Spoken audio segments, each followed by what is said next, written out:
So, welcome everybody to the second hour of Mind Shifters Radio. Today is Friday, May the 6th, 2022. And their call-in number is 563-999-3581. And press 1, and that puts you into queue to talk to us. And we would love to hear your comments and questions because that makes this your show. While we're waiting on Michael to dial in, I'll just say the app has been approved on both Android and iPhone, so get your update. And it should just, if you open up your app section, if you've already got it downloaded, it'll tell you there's an update out there, and you can just click it and put it to use. Making some changes on the website. I actually have Susan Giles. She's helping me to create a different cart that's going to look really, really nice. So I'm excited about that. Probably be a few days before we complete that one.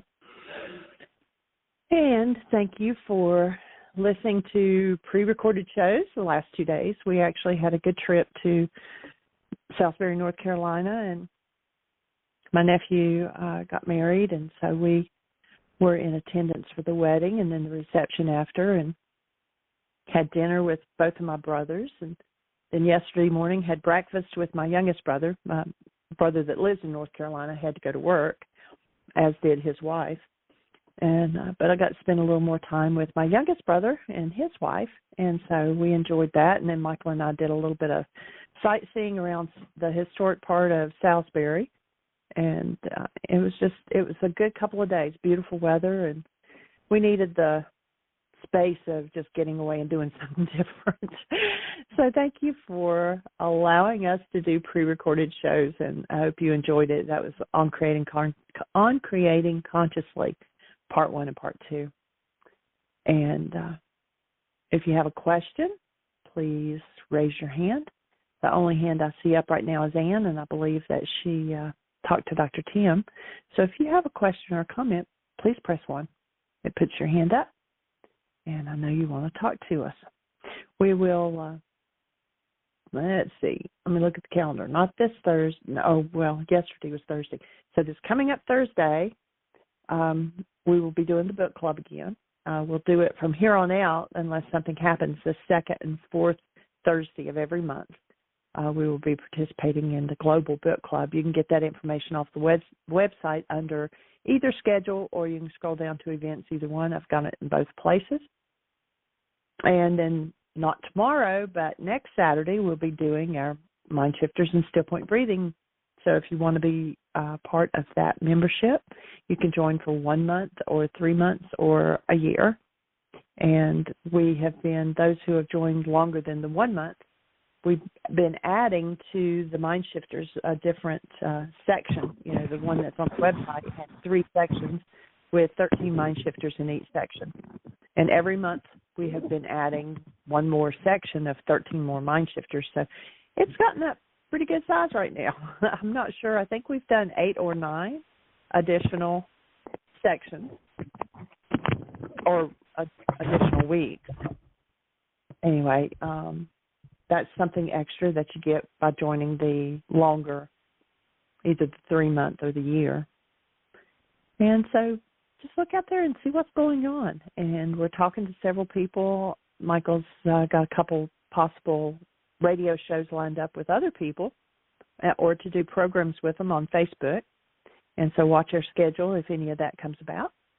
And I'm going to welcome Michael.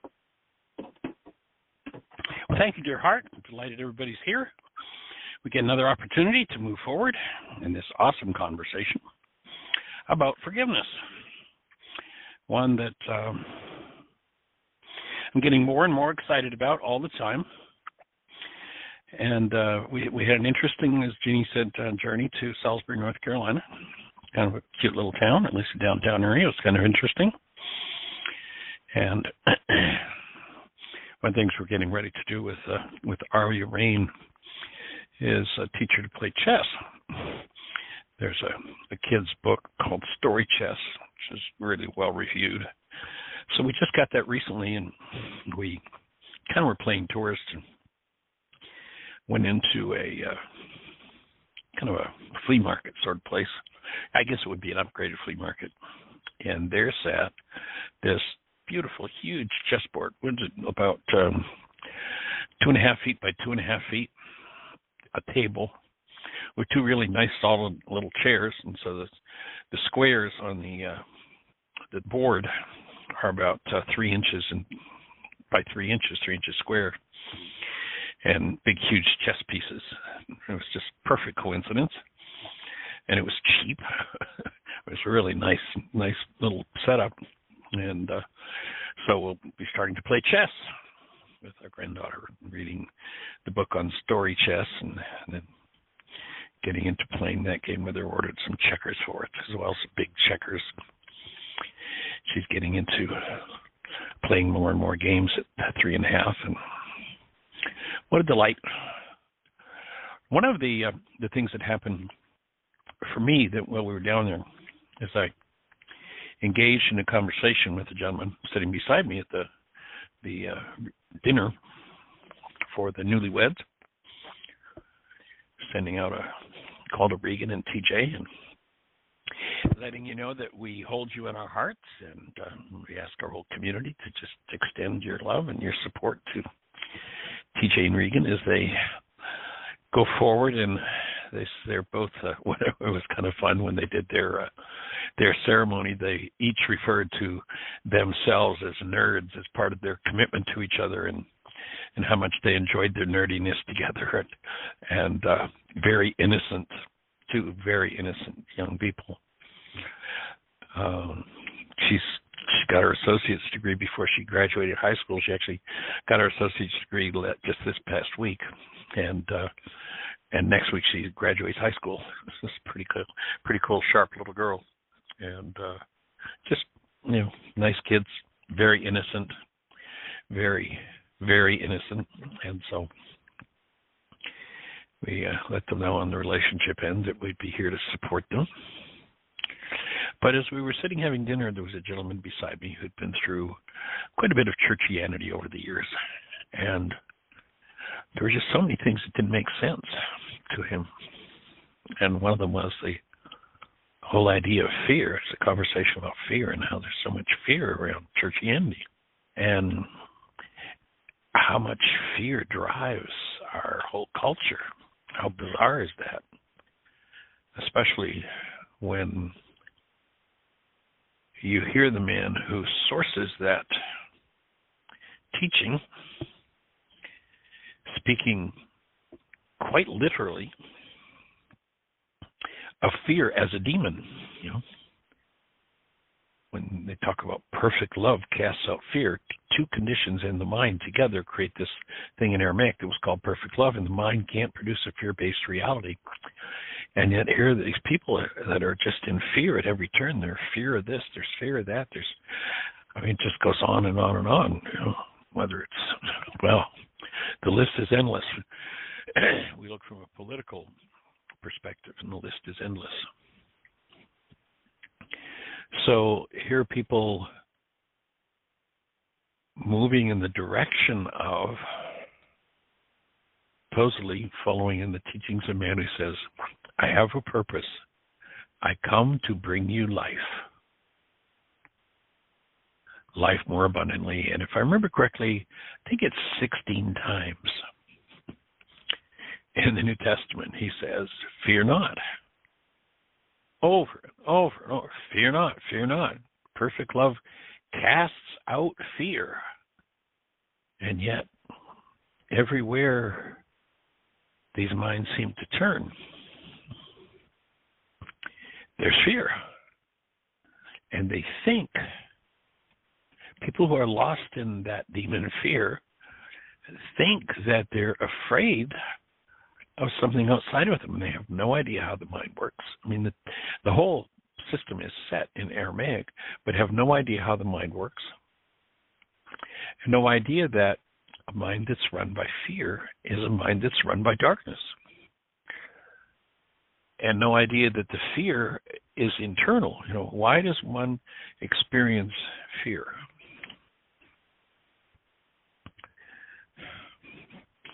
Because there's fear in the mind. And that fear can be projected into literally anything. Oftentimes, it's something that isn't even current, it's future. Well, it might become this with no idea.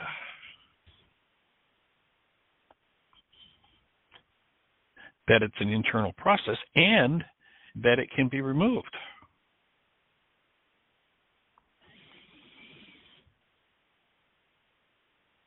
So, fear, a condition in the mind, can be simply removed through forgiveness. Now, many people would say, well, who do I forgive? You don't forgive anybody. Never forgive anybody for anything. It's a major, major error to forgive anyone for anything. You'll say, well, Michael, what are you talking about? Of course, I've got to have somebody to forgive if I'm going to forgive. No. But Michael, you're telling us to learn forgiveness. Well, actually, I'm going further than that. I'm saying at every moment, learn to remove the content of your mind that keeps you in this fear state. So, remembering that perception is a construct of the mind, if the underlying energy that's moving in the mind is fear, then the fear can be about what might happen, what should have happened, what could have happened, what didn't happen. It can be about a person met or unmet, a fantasy. Oh, I might meet that terrible person that will attack me. No idea that that's a condition that's internal. And on Friday, Julie shared with us some ideas from lesson 121 in the course. Forgiveness is the key to happiness. I would offer forgiveness is not only the key to happiness, but forgiveness is the key to joy. And it's important to distinguish between the two. Happiness is a physiological experience that comes from achieving a goal. You know, you look at somebody who does something destructive, and they're happy about it. It's like, how can you do that? Well, it's easy when you understand how the mind works. The mind is designed to achieve, to give you information, the best information it's got, on how to achieve a goal. And to reinforce that, when you achieve a goal, the mind gives you a shot of dopamine, literally, a chemical high, as feedback for achieving the goal. And the dopamine has been called our happy powder.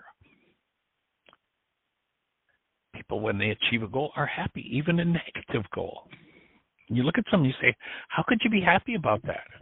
Oh, yeah, well, you know, we won the battle and we killed 800,000 people.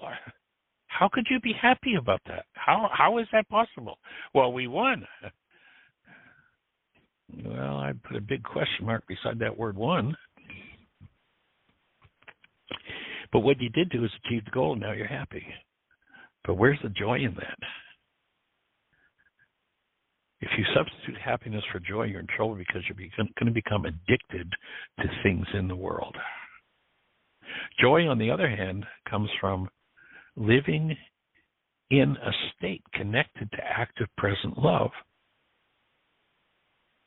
And you can be in the middle of your muddle, not achieving one goal at all, and still be in total joy because you're connected to love. And so the mind can have its trauma-based thoughts and its fear removed. And forgiveness in Aramaic is a word that describes the removal process. So this lesson that Julie brought up, and she kind of, gave us some pieces of it, but it's the way that it's written is really, I think, quite hilarious. It really describes the ego state of the non-being mind. So I'm going to cover a little more of that. So here's the answer to your search for peace. Here's a key to meaning in a world that seems to make no sense. Here's the way to safety in apparent danger. that appear to threaten you at every turn and bring uncertainty to all your hopes of ever finding quietness and peace. Here are all questions answered. Here, the end of uncertainty is assured at last. What does the unforgiving mind do?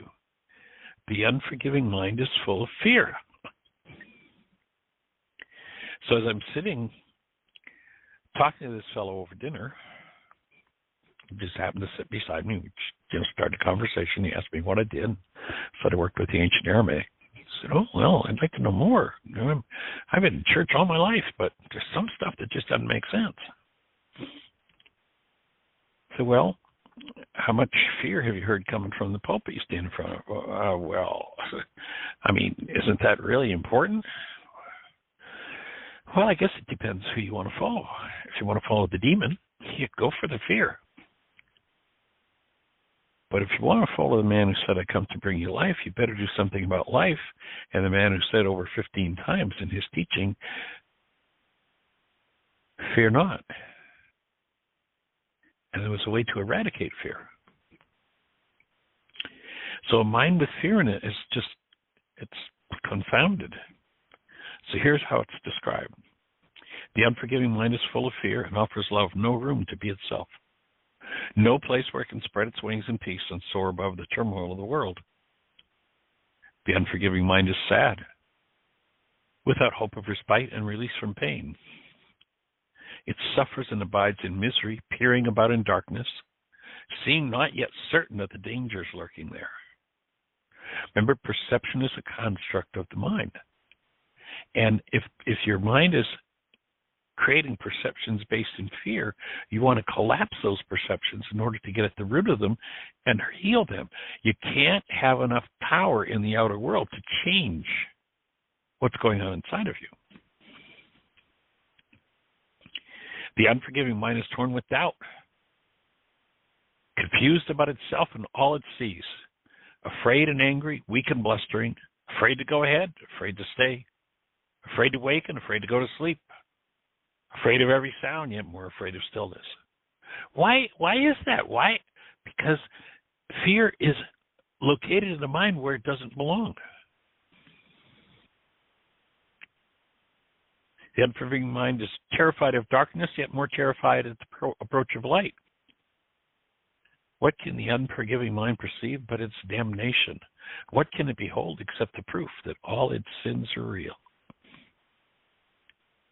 The unforgiving mind sees no mistakes, but only sins. It looks upon the world with sightless eyes and shrieks as it beholds its own projections arising to attack its miserable parody of life. It wants to live, yet wishes it were dead. It wants forgiveness, but sees no hope. It wants escape, yet it can conceive of none because it sees the sinful everywhere. So when that filter is active, the only quality of perception that the mind can build is a threatening perception. That filter goes hand in hand. Fear creates threat in terms of perceptual constructs. So when fear is active, anything that's looked at, a grain of sand, a flea, anything can be the object of terror in a mind that has unresolved fear. So the unforgiving mind is in despair without the prospect of a future, which can offer anything but more despair. Yet it regards its judgment of the world as irreversible and does not see it's condemned itself to this despair. It thinks it cannot change, for what it sees bears witness that its judgment is correct. It does not ask because it thinks it knows. It does not question, certain it is right. Forgiveness is acquired. It is not inherent in the mind, which cannot sin. As sin is an idea you taught yourself, forgiveness must be learned by you as well, but from a teacher other than yourself, who represents the other self, the capital S self in you, the true being that you are. Through him or her, you learn how to forgive the self you think you made. Now, here we're getting down to what forgiveness is really about. So what does it mean to forgive the self you think you made? Well, if we're functioning out of this fear and anger, hostility-based self,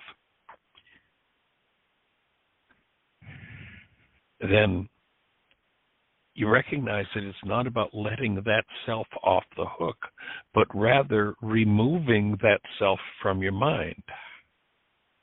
So you learn how to forgive. That is, remove the self you think you made and let it disappear. So forgiveness disappears content from the mind. If it's fear-based content you're dealing with, forgiveness disappears fear-based content from the mind. If it's hostility you're dealing with, forgiveness disappears whatever the underlying pain is behind the hostility.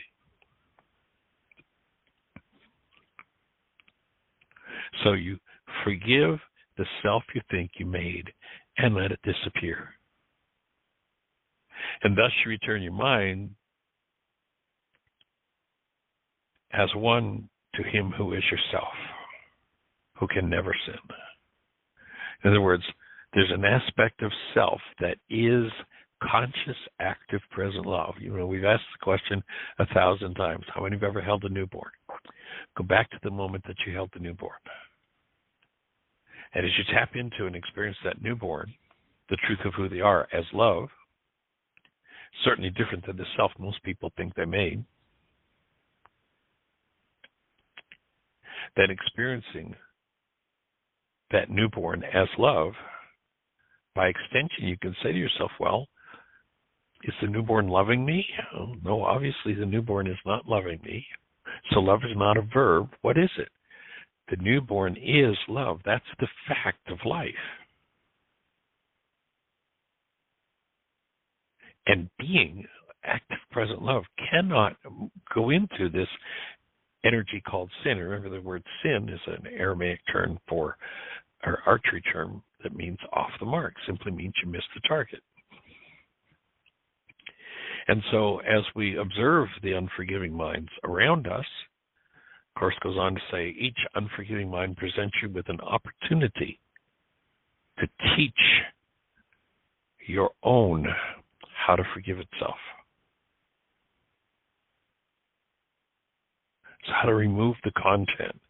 Each one awaits release from hell through you and turns to you imploringly for heaven here and now. The unforgiving mind has no hope. But as you do your work and present yourself, you become their hope. And as its hope, you become your own. The unforgiving mind must learn through your forgiveness that it has been saved from hell. And what is hell? Nothing other than separation, the dimming of the light, the division between who we think we are and the presence of active love.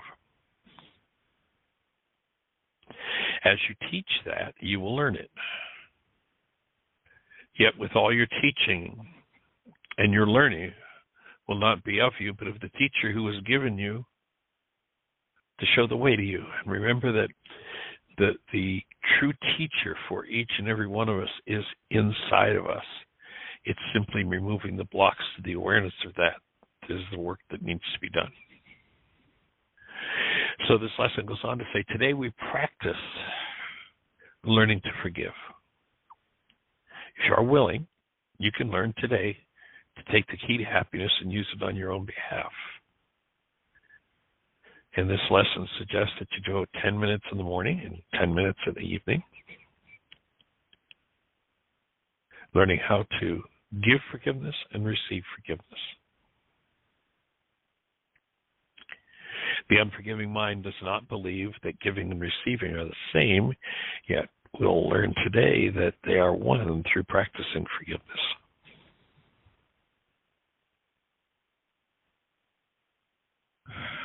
So allow yourself to take a deep breath.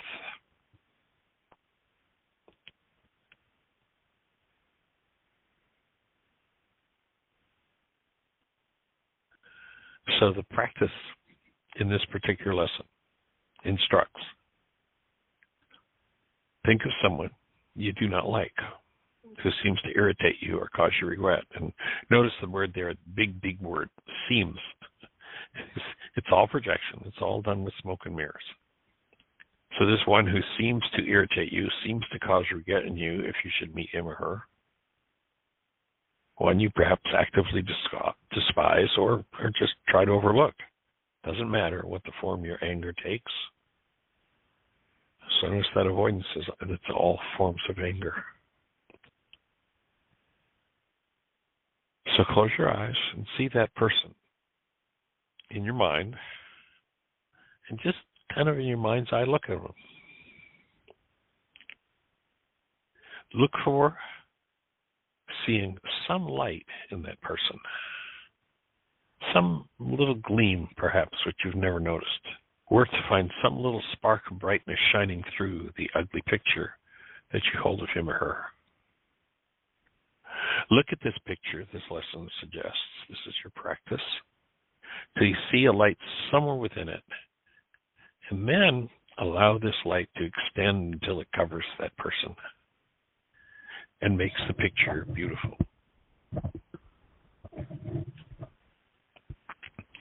Look at this changed perception for a while and turn your mind to one you call a friend. And now transfer the light you learned to see around your former quote-unquote enemy to this friend. Allow your perception to show you them as more than friend. For in this light, the true wholeness shows you true being.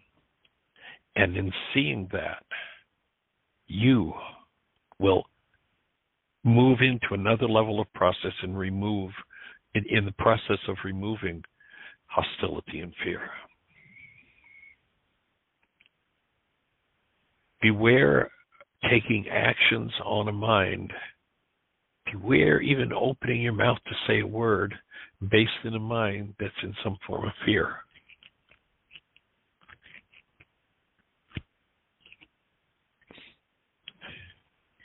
So seeing this person who's friend through the light that you expanded in the person who was quote-unquote enemy. And then just imagine that light being returned to you.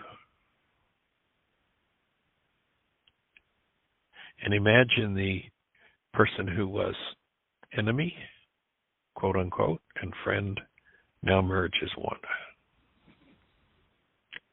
They unite in blessing you with what you gave. Now are you at one with them and they with you.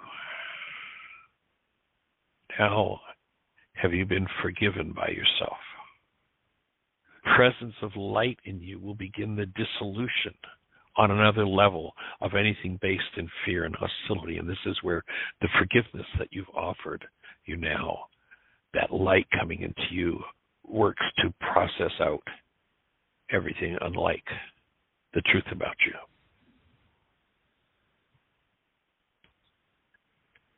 So the lesson goes on to just caution. Remember throughout the day the role forgiveness plays in bringing happiness to every unforgiving mind, with yours among them. Every hour, tell yourself, forgiveness is the key to happiness. I will awaken from the dream that I am mortal, fallible, and full of error, and know that I am the perfect offspring of the Creator. It's a powerful lesson, and I think it's kind of humorous the way it speaks of the unforgiving mind, afraid to move forward, afraid to move back, afraid of darkness, yet still more afraid of light. And it thinks it's all external. And it never stops to think, gee, I've been through this 87 different times with 42 different people, and I'm the only one that was here every time, and this is moving inside of me. Gee, maybe if it's moving inside of me, it's moving inside of me. Maybe it's mine. What a revelation. One that the unforgiving mind rarely can have on its own.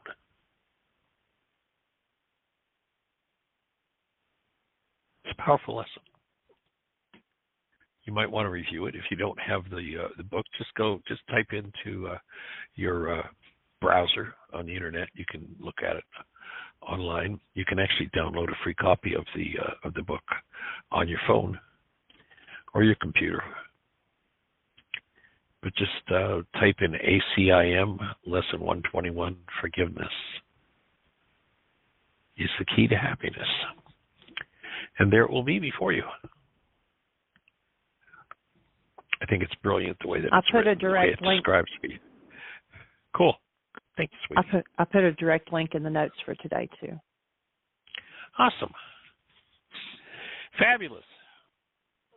And that conversation with Julie was actually on Tuesday. Was it Tuesday? Today's Friday. Yeah, I guess today is Friday, isn't it? Yeah, Yeah. Hey, when you're working in the garden, one day is about the same as the other.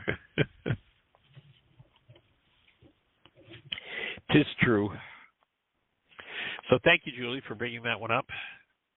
As I was speaking with this gentleman the other night, that lesson kind of came to mind, and it's a powerful one.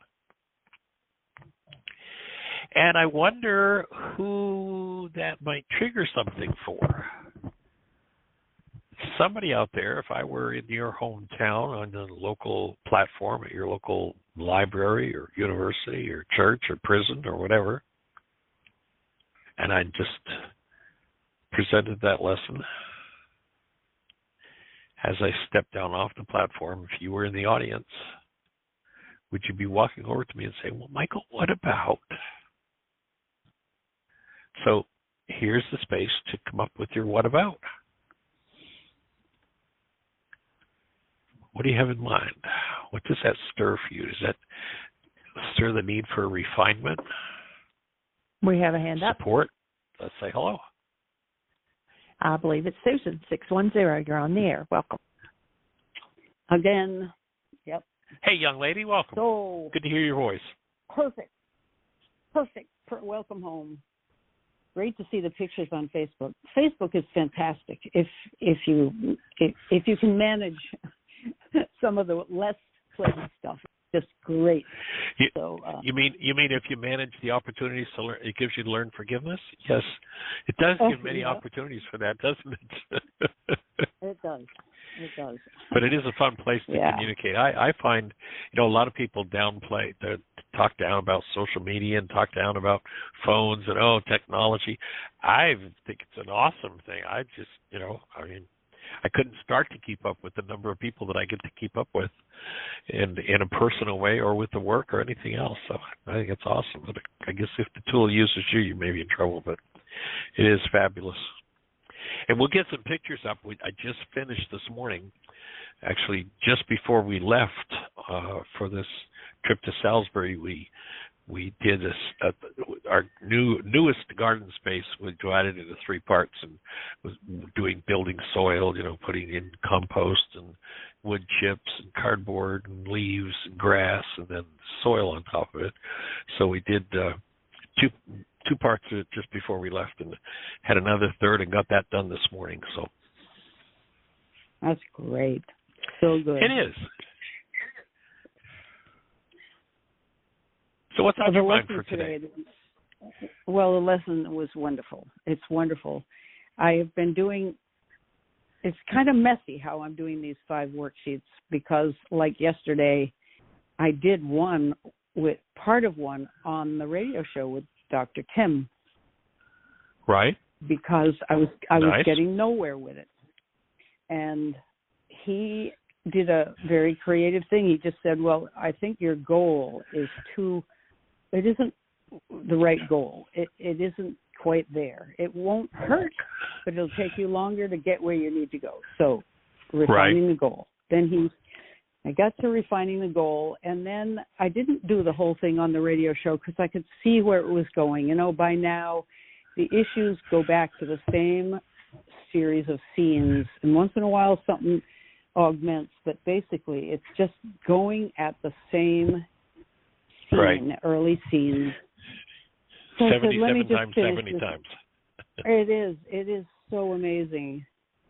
But I got an image of being a small child backing herself into a closet, which then opened into another closet, which opened into another closet, and so on, until I found the backmost closet, settled down in on the floor, knees up, and that's where I was going to stay because that was safe there. And then I thought, what are all these closets? And then I thought, they're boxes. I'm boxed in. And then I began to think about all the ways that I judge myself so much, so often, in so many circumstances. Right. It's as if I boxed myself in. And so I'm just looking at that. And I've had, Michael, it's been a hard few days. I've had a ton of anxiety and depression, fatigue, Good the for whole you. thing. And yeah. You said it would be a healing crisis. Today, thank goodness, it's lifting a bit. And one thing that I have discovered is the medicine or the healing in work. And you're doing your garden and you're doing your radio shows and you're doing work every day. And Yes. you know probably how healing it is to be in touch with the present world and the people in the world. Whereas if you isolate, you're going into your past and into all kinds of maybe dark spaces, which I was doing. And so I've been teaching this little Pilates class, just a tiny class 3 times a week on Zoom.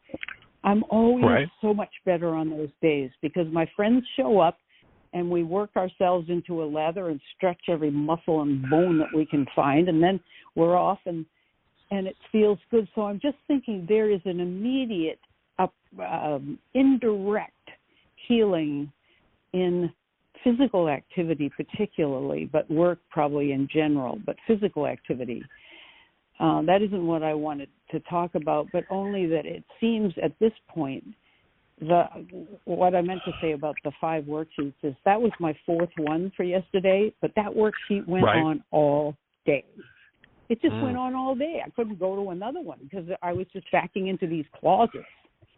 Right. And how perfect. What a great metaphor for what your mind's been doing. Well, it is. And what excites me about it What?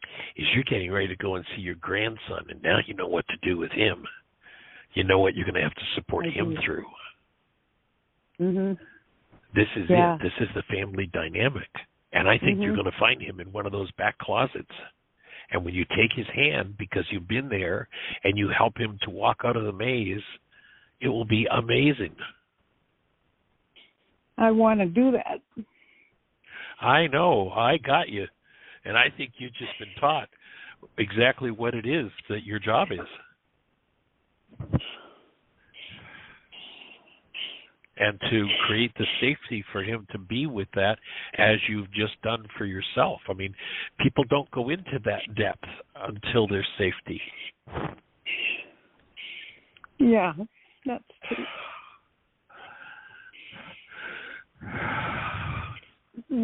That's exactly where he is.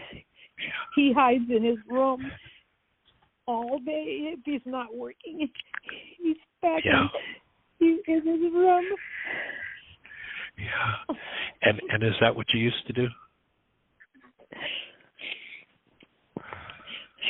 I don't remember. I don't know, but I had a way of doing it even if I wasn't doing it. I found ways of not being real, of being a clown. My grandfather's clowning that he did. I've become just like my grandfather. And so it sounds like grandfather was your power person. And it was just one incident. One. So have you put that incident on a power person worksheet yet from the intensive? Are you kidding? Yep, I have. I've had awesome conversations with him. They're not elegant like Magda's at all. They're kind of a mess, but because but they're there. You're having them. Yes, yeah. But you just helped me finish that worksheet, because that's where the feeling is I hurt for my grandson so much.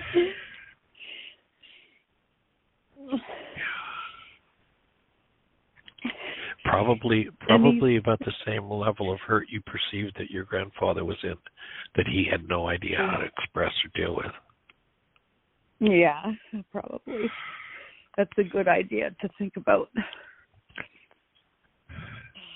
So this is major generational healing. So I'm so excited you're going down to see your grandson. I'm excited too. I've been scared. It's hard to sleep, but yeah. Well, remember, fear is a demon. You got to be careful that it doesn't control your mind, that you forgive it and allow your mind to be turned over to love. But I almost get this visual of you being able to, almost walk into your grandson's mind with him and just walk back through whatever it is, back into the room that he's hiding in, and being able to, like he doesn't have to take 50 years to do it. Boy, would that be great. Yeah. Would that be great? Yes. So if I could ask the community, whoever's listening, to keep Jacob in the prayers for this week, and Jacob and me, and as we work together in whatever way he will permit, because it's going to be unique. It's going to be his way. 2,000%. Okay. And there are places where it's appropriate to say, well, son, I have some experiences that you don't have, and will you trust me to guide you? Because, you can spend the next 20, 30, 40, 50, 60, 70 years trying to figure it out. And are you willing to trust some guidance, And if he'll express trust there to, take his hand, and it might be, I could see you perhaps doing a guided meditation with him while holding his hand and allowing him to go back into those facets of his own mind. And get to the one where the true being can come out and come out from behind it and step safely into a world where love is truly present. And that'll be so transformative for both of you. Well, you suggested last week that I take my little speaker down, and I'm traveling very lightly, but I'm going to pack it in. It's only about 6 inches by 3 inches by 3 inches, or whatever it is, 6 by 6 by 3. Perfect. Tiny. Take it down, and I'm going to. So I wanted to ask a favor too. Now I don't know his work schedule. He works at an ice cream place, and he may be at work by the time you're on the radio show. And I could probably text you. I'll do that. I'll say, Jacob is here, and he is within earshot. So, cool. Talking about the power person, you could probably talk about any tool and relate it to anything you're teaching, because it comes around and comes around. Sure. But I'll let you know. Oh, absolutely. Please, he's on. Cue me in, and we will definitely do something that will be geared for him. Being geared for him, it will be perfect for the part of every one of us that needs to open to the next level. So I think it's a good plan. I love it. Okay.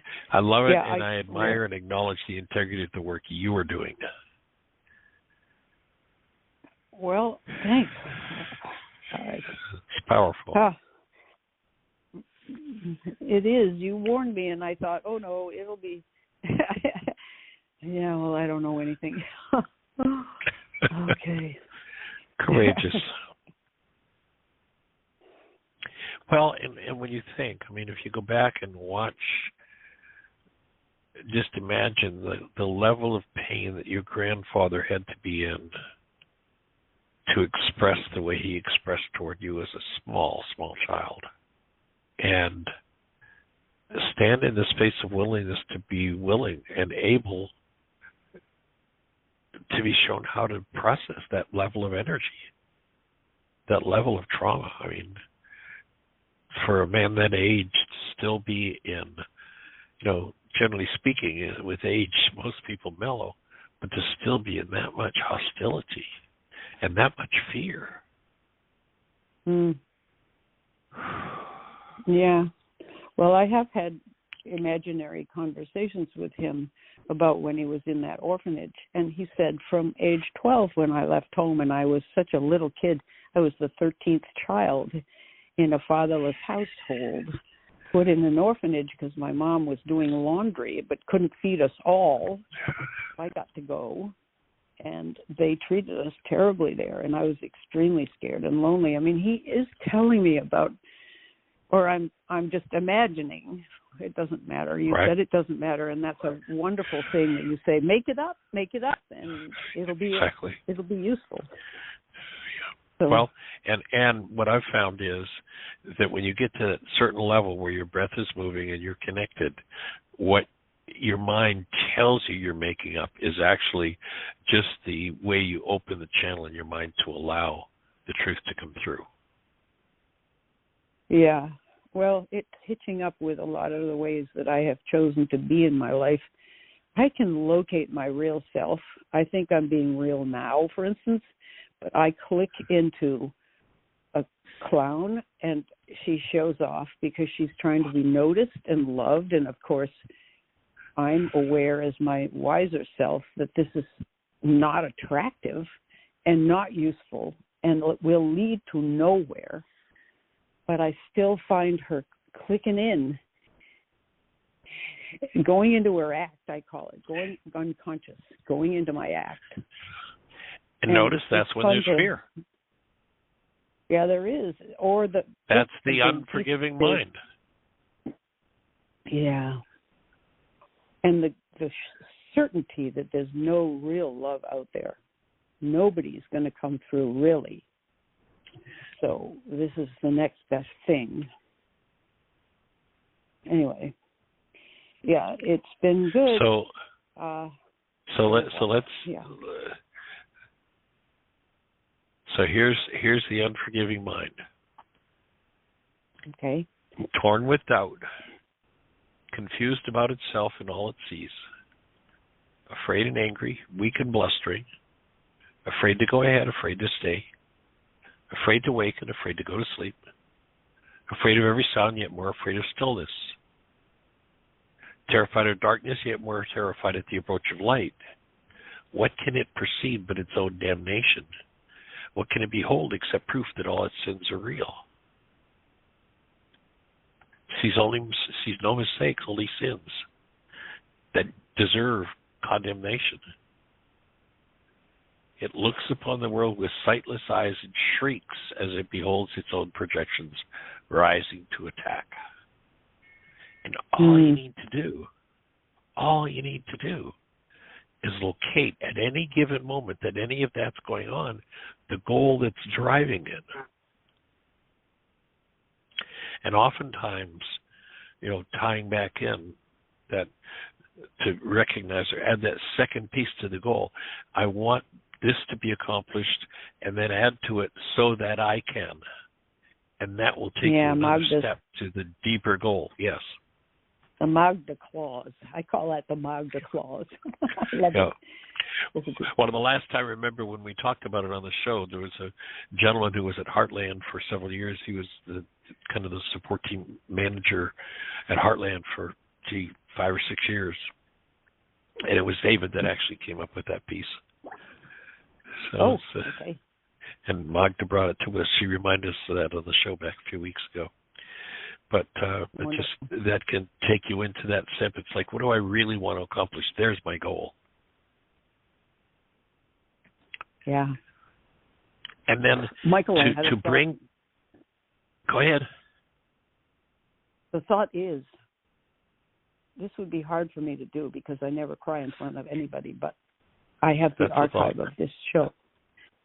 And if my grandson doesn't listen to the show, there I go again. Maybe he'll listen to this. Go for it. Yay. Says Absolutely. Absolutely. How much we love him and how we know how hurt he was. Yeah. And that it's safe, that there is a place of safety that he can come forward and be heard. Yeah. And instead of being attacked, he's going to be embraced and cherished. That's possible. And when we're brought up with a power person who can't give us that experience, it seems like an impossibility because, there was my God and God couldn't do it, so of course nobody else could. And that's so true. That power person who was our God wasn't God. And if they had a deficiency, the tendency was to pass it on to us. And it's all false. The whole thing can be collapsed and removed. That's the beauty of it. Now, it maybe isn't going to happen in one shot, but as one starts to chip away at it, that deficiency can be totally and completely dissolved and replaced with the truth of who we are as human beings, as love.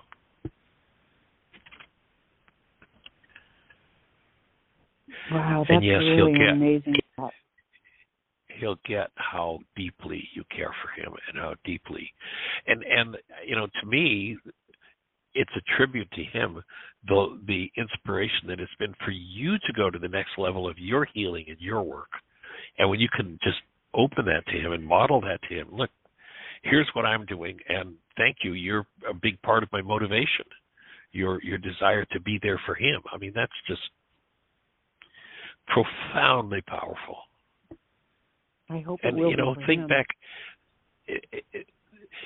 Another challenge when I think about it, I think about in my own life. It's like, how awesome would it have been to have the experience in early life of someone who just really, truly, totally was that space for me, just to be that for someone. And most people don't even know that's conceivable because of that power person dynamic, especially if the power person had a lot of hostility. Because if the power person had a lot of hostility, the power person had a ton of hurt, and that ton of hurt, especially as a parent, were genetically linked, was passed on to us genetically. And so what they're unable to resolve, it becomes my job now. If I want to be free of it in my life, I'm going to need to resolve what they were not able to resolve. Right. So true. And to recognize that it doesn't have to be figured out, all it takes is either self or someone else, the role you're willing to play, who'll just really, truly, totally be there as love to embrace him. And whatever comes out of his mind and out of his mouth. Right. It's a powerful gift. Always been true.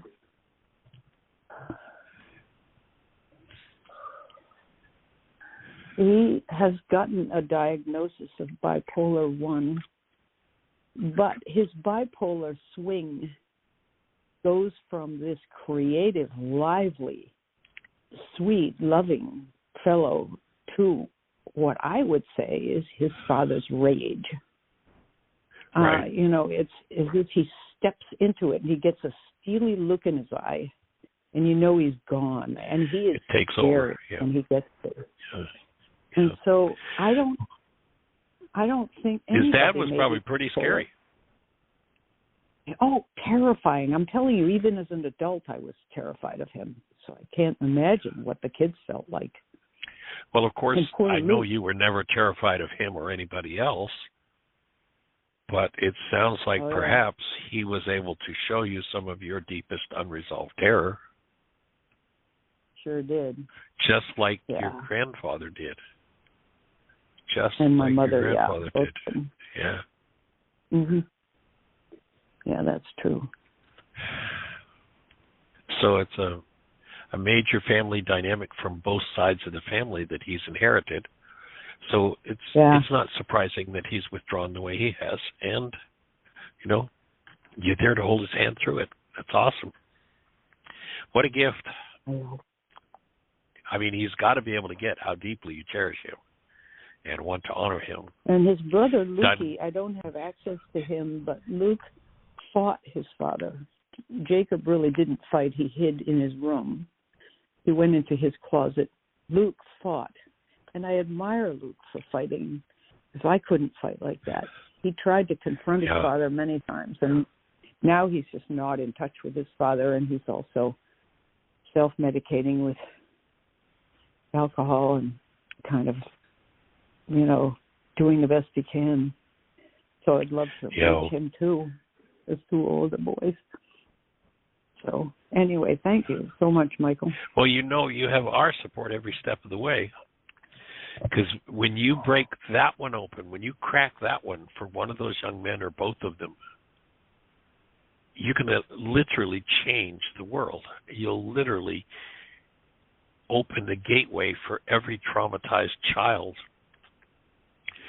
to just a little more easily be able to open and heal that energetically, that the energetic gateway has been opened.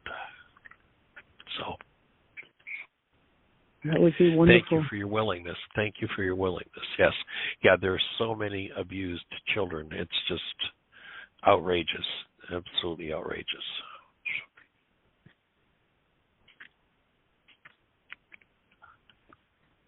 At some point, I'd like to talk to you a little more about Ilia Delio. It's a whole different subject, but we were talking about electronics.